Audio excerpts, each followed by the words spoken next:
Today we are going to deconstruct the ST290 Pro joystick manufactured by SAITEK. I have owned and not used this joystick for about 10 years now, so when something goes wrong, I will not worry about it too much. In terms of functionality, this is meant to interact with PC applications such as flight simulators and video games. Applications such as XSpatter can be used to determine the functionality of the buttons, but most applications will be able to do that for you. It has 5 clickable buttons, a trigger, an 8-way D-pad on the thumb, and 3 axes of rotation on the joystick itself. There is an analog paddle as well. Before deconstruction, the joystick seems pretty functional. Removing the bottom of the joystick only requires unscrewing 6 screws and undoing a couple plastic tabs. The bottom portion of the joystick is made of 2 main components, the stand and the main sensor circuit. We will look at the construction of the stand first. The stand is composed of a plastic shroud with a dense metal plate, which helps keep the center of gravity low on the joystick.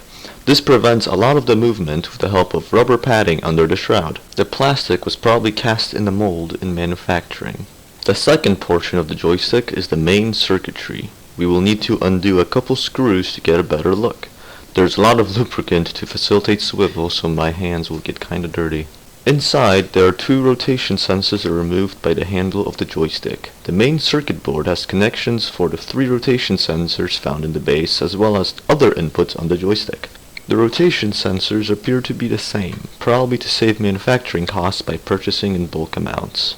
The handle of the joystick is kept upright by the tension provided by a spring attached to the assembly of the main circuitry. A third often overlooked assembly is the ergonomic handrest. It is made of only 3 pieces and can accommodate both lefties and righties. Next, enjoy my attempt at disassembling the final portion of the joystick handle.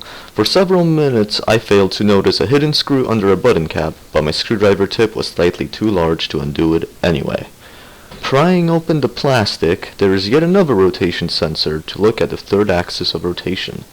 On the top, there are switches that the button caps press into.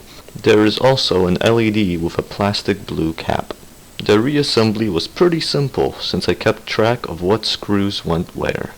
Due to the lubricant, however, the whole contraption was pretty sticky. This lubricant would have been more useful inside the joystick, as there is too much friction for the handle to reset. The circuitry is still functional, but the handle can't easily be rotated clockwise anymore.